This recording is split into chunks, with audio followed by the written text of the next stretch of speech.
Open your ears and lube up your butthole. It's time for the What Do We Call It podcast. Now, here's your host. It's Jmann. Welcome to the What Do We Call It podcast. I'm Jmann. And it is Mental Health Awareness Month, May 2021. Every May, Mental Health Awareness Month. I've done episodes in the past where I've talked about my issues with depression and anger and anxiety or suicidal ideation. I guess piggybacking off my last episode where I was really ripping into my mom for all the shit she's ever done to me that I can't seem to get over or let go, I thought to myself, I realized that holding on to that shit is not the healthiest of strategies.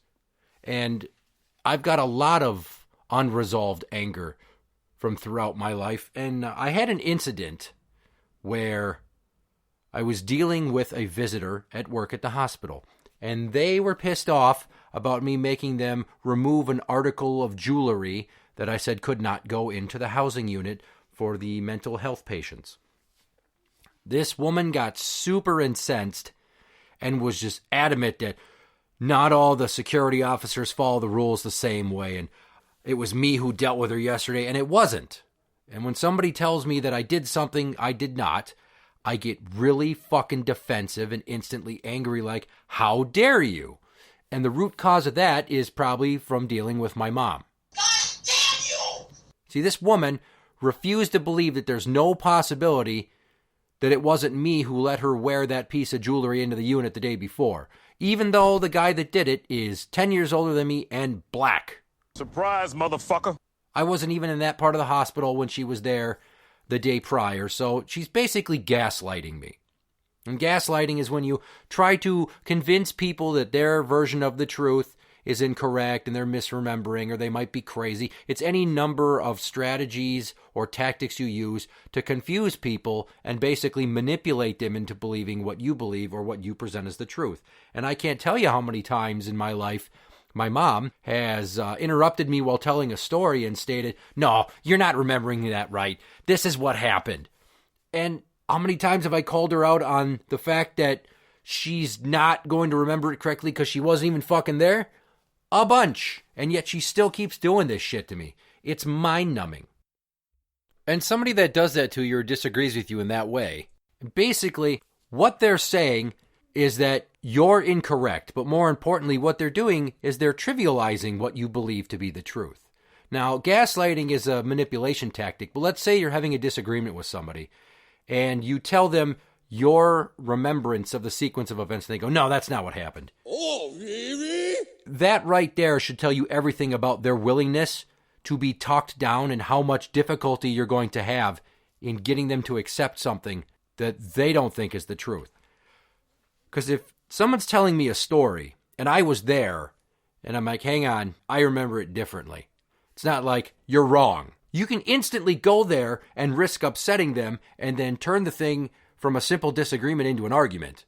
Or you can maintain control over it and keep things relatively diplomatic by like, are you sure? Like, ask yourself that. Let's say somebody is offering up their opinion on some home renovations you might think about doing. And then they basically look at what you're trying to do and say, nah, it'll work. Instead of asking, well, why do you think that it wouldn't work? And it can go deeper than that. It could be that they're just offering unsolicited advice that is not very well thought out and comes off as both arrogant, dickish, and dismissive. Cocksucker! If I'm talking to somebody about my kids and they go, bullshit, they're ready for that. They can do that. Wow, that's awfully presumptuous of you to assume that my children that I raise and that I'm with all the time and you hardly ever see are capable of something that you have no input as to the amount of failure they've had attempting that in the past. For instance, potty training. Every kid is different. Anybody that says, they should be potty trained by this age. I mean, yeah, if you're 5 and you still regularly shit your pants, you should definitely be potty trained. But with my oldest, it took 3 attempts. With my 8-year-old, I think we took another 3 attempts before she really got the hang of it. With my 3-year-old, she fucking figured it out right away. Every kid is different. That's why if somebody's telling me about their kid, I might ask them some questions to get the background info on why it works for theirs, so then I can present my case as to why my own children aren't ready for that yet. Versus saying, They're fucking old enough to do that. My kids can do that, but yours can't? Bullshit, you're wrong. Because that's what you're doing. Trivializing their knowledge that's built out of experience and being dismissive of it.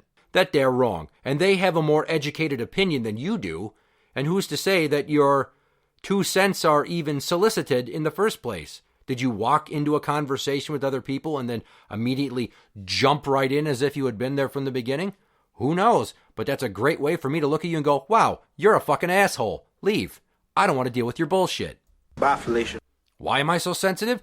Because all my life, I had people telling me I couldn't, I shouldn't, I was wrong, I wasn't ready.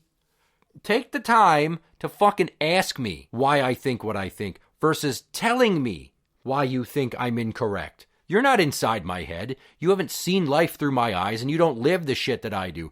But that's why I get so defensive, is because for years, anytime I had a difference of opinion with my mother, she would just go, oh, no, you can't do that. No, that's a bad idea. Any dream I wanted to partake in or chase, whether it was getting into being a ring manager or talent manager or in-ring personality in the local pro wrestling scene, she's like, no, you'll get crappled. Not even taking the time to hear what I'm saying, that I wouldn't be wrestling matches, that I'd just be there speaking for people and just entertaining. Additionally, how about when I wanted to quit cop school and go to IPR for music production? I appreciate music for what it is, an art form, and I really like making it, and I've always loved it and been involved in it. Music, more than any other form of art, has influenced my life. But there she was, you'll never make any money. You're almost done with cop school. You have to finish this. Oh, do I? Do I have to do what you think is right? I'm pretty sure that it's my life, not yours, so you can keep your shitty advice to yourself and let me make some mistakes instead of basically being selfish and trying to coerce me into doing what you think I should do. And what it's come down to is, as an adult, I either avoid conflict at all costs if I can by being so prepared ahead of time for the fight that I can shut it down right away, which is why people love to see me debate other individuals in person, because I fucking savage them. Because what I'm basically doing is, from muscle memory, having this new argument while simultaneously reliving one I've already had with my own mother, who I hate. I've probably had literally thousands of arguments with my own mom over the years. For example, the religion debate. I quit religion. I gave it up for Lent one year as a gag, and then I stuck with it. And then I was threatened with being thrown out of my parents' house if I didn't go back to church and stop saying I'm not a Catholic anymore. That was my mother's best idea on how to handle that. Not, why are you thinking like this? Why don't you believe in this? We raised you this way. At no point did she ever take an inquisitive tone or try to interview me about how I formulated this newfound set of beliefs or lack of beliefs from what I was taught growing up. She was basically only thinking about her own feelings on the matter and how embarrassed she was that this was getting around to people she knew up at the lake and that they were probably going to ask her questions and make her feel like she failed. She's that uptight. And in the process, totally dismissed my own feelings. Didn't even ask. And frankly, that's insulting to someone's intelligence. To just say, well, you're going to do what I say because I have power over you. And I've learned not to do that with my own kids. They ask, why don't you believe in God? And I give them a few reasons that their underdeveloped adolescent minds can handle, because I'm not going to get into all of it. They don't need to hear about the fucking Crusades or, Islam and how they're still chopping people's heads off in the name of Allah and jihad. I tell them why I feel the way I feel. And if they want to go to church with my parents, I let them. I don't let my parents indoctrinate them with Catholicistic beliefs, but I'll let them partake, to sample, to see if it works for them, to see how they enjoy it. And then one day they can decide for themselves, and I'm fine with that. That's the way it should be. Recently, there was a disagreement between my wife and I about putting up a couple of walls to make another bedroom in the basement. I have one idea of where it should go. She has another. And I told her I didn't think it would work. She told me where, and she's like, well, how can you say that? You don't even know. You haven't even tried it. I'm like, come downstairs, and I want you to draw me out how you think this is going to look. And she did. And I looked at it and said, first off, I don't want to have a cockamamie angled wall going into a bedroom. That will look stupid, especially when you go to resell the house. On top of it, the wall would have been right next to the fucking fuse box, and I don't know if I'm ever going to need to do any work in there and how much space it's going to require, so I err on the side of caution.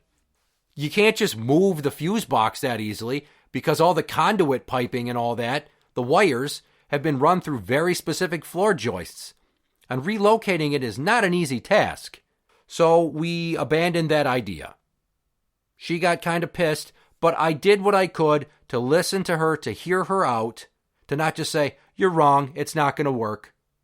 I took her down here, I envisioned it, we did the drawing, and I pointed out some reason as to why I didn't think it would work. Semi-related, I guess. Everybody probably knows some old-timer who's used to fixing things around the house and has some expertise over the years, trial and error-wise, with different in-home projects. That same person has done for years things one way. They learned one way, they kept doing it that way, it worked for them. Codes change, standards change, materials are different, and people don't construct things the same way or remodel them the way they used to. And how many of those old-timers get really pissed off when you tell them, no, you can't do it that way anymore? So they can't change their mind. And when you try to explain to them how you need to do it, they're like, no, that's not how you do it. Well, why don't you ask me some motherfucking questions? That's the point of this episode, is how many times does somebody disagree with you or say something that you don't immediately agree with all the way, and you're just like, no, that's bullshit. No, that wouldn't work. No, you're wrong. And that's the majority of our society now. In America, we are split on one side of a line or another. You know, there used to be all this nuance and gray area to everything. So people are arguing over the stupidest little things all the time instead of asking those questions. It relates to how the episode started, right? Being gaslit. I don't agree with this woman, and she can't see things my way or even begin to fathom that she could be misremembering, so she just goes into attack mode. And then later on, she threatened to file a complaint against me because I was both rude and shouldn't work there and didn't deserve this job. Still waiting to see if she pulled that shit off by calling management. But I pre-warned my boss and emailed him a transcript of the entire conversation, so do what you will, Karen. I'm already trying to flank your bitch ass. Going back to the topic at hand, like gaslighting or disagreeing with people, not asking enough questions. Why is it that we do that? Too many people think they're right all the time, and you can't be right all the time. Why is everyone so comfortable immediately taking advantage of the situation and no longer engaging in polite discourse? I've lived for almost 4 decades. I know a lot of shit. I've lived a lot of things. There's a lot of things I don't know, and a lot of aspects of life that I haven't experienced for myself. So I don't know everything, and I can recognize that. And I also have taken stock of how shitty it feels when people are very dismissive of my own feelings and almost taking advantage of me, throwing their opinion at my feet like they're more correct or they know better when they clearly don't. So if you care about somebody, a family member, a spouse or girlfriend or boyfriend, your friends, be very careful of the way that you talk to them. And yeah, there's a level of comfort when you address things with people that you know, but maybe you're overstepping your bounds and being an asshole. Because you could be bringing up shit from their past and triggering them. I'm not talking about people that are just being touchy because that's what's en vogue these days. I'm talking an actual fucking trauma response. Because a lot of that deep-seated anger that I have that is unresolved from my past, it very easily bubbles right back up to the surface and comes out. Especially if I feel like somebody's treating me like I'm insignificant or unworthy and trivializing my feelings. That is a great way to test out how in control of my anger I am, is to just talk to me the way that my mother always did. And still fucking does. And tell me I'm wrong without asking any fucking questions. I instantly want to punch throats when that shit happens. And if you're one of those people that constantly gives your opinion and it seems to piss people off, common denominator would equate to you're the problem, not them. It's not that they're too sensitive or that they think you're too opinionated or always right. You're probably being too opinionated and approaching it wrong. And being an insensitive dick about it. As the saying goes, sometimes it's not what you say, it's how you say it.